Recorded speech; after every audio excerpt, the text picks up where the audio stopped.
And they laid hands on Jesus and seized him, and they all left him and fled. And a young man followed him with nothing but a linen cloth about his body.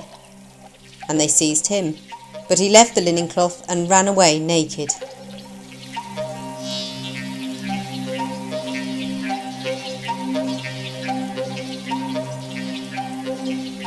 But I am a worm and no man, scorned by men and despised by the people. All who see me mock at me. They make mouths at me, they wag their heads. He committed his cause to the Lord. Let him deliver him. Let him rescue him, for he delights in him.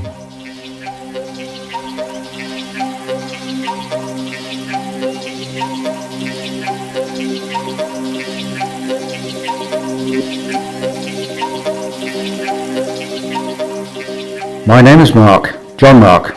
I'm the writer of the first Gospel. I also accompanied Paul on some of his missionary journeys. I was there the night when Jesus was arrested. I was only young at the time. I kind of hung around them all, idolised them, I guess.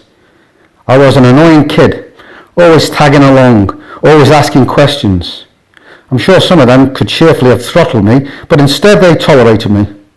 Let me sit and listen. Sometimes they'd let me sit near the fire, those times when he spoke long into the night.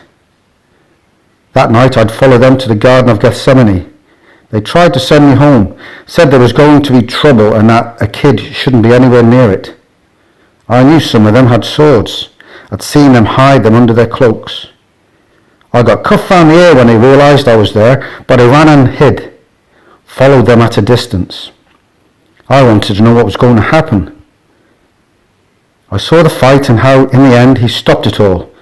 I saw the traitor kiss him and the guards take him away.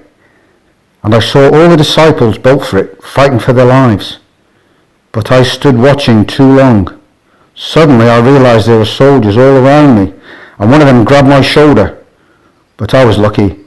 I was small and fast. I managed to get both arms out of my tunic and run. The soldier was left holding the cloth and I got away.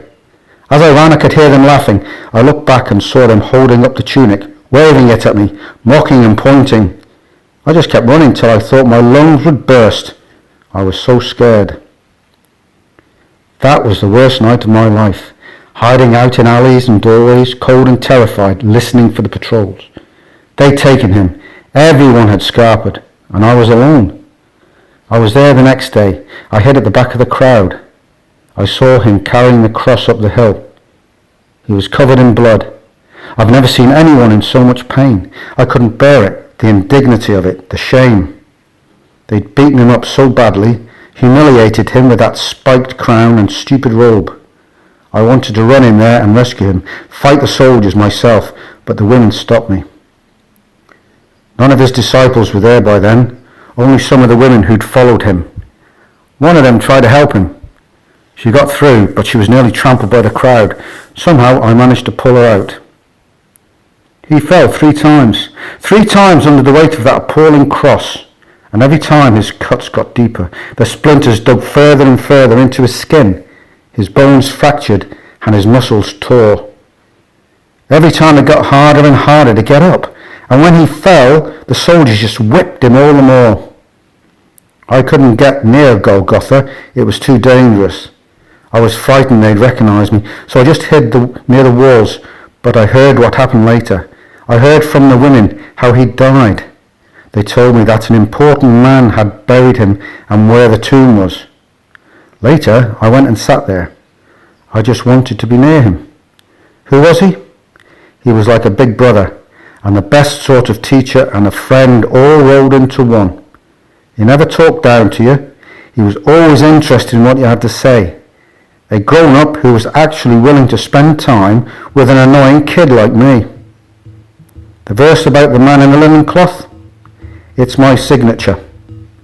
I just wanted to say I'd been there on that awful night, and on the day of total abandonment, the day when all hope died.